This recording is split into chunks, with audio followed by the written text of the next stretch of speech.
Vazonų surinkimo serija, tai žiūrėkit, turi mažą vazoną, kuris bus surenkamas iš keletos atskirų detalių.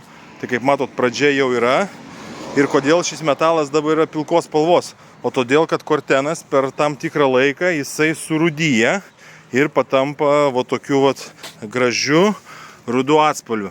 Tai va žiūrėkit, turim pradžioj tokį pilką metalą, kuris virs tokiu gražiu rudu. Tai va taip atrodo pradžia ir po to parodysim tolimesnius etapus, kaip atrodys jie jau surinkti.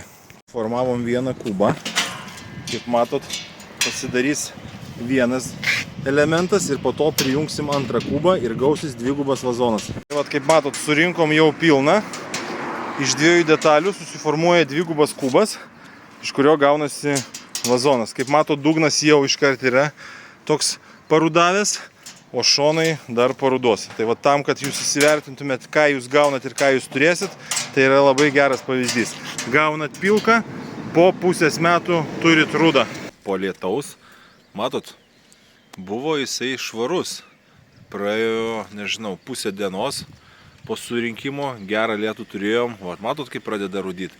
Tai palauksim šiek tiek ir jisai užrudys visiškai. Nu, ta prasme, pakeis spalvą ir bus rudas.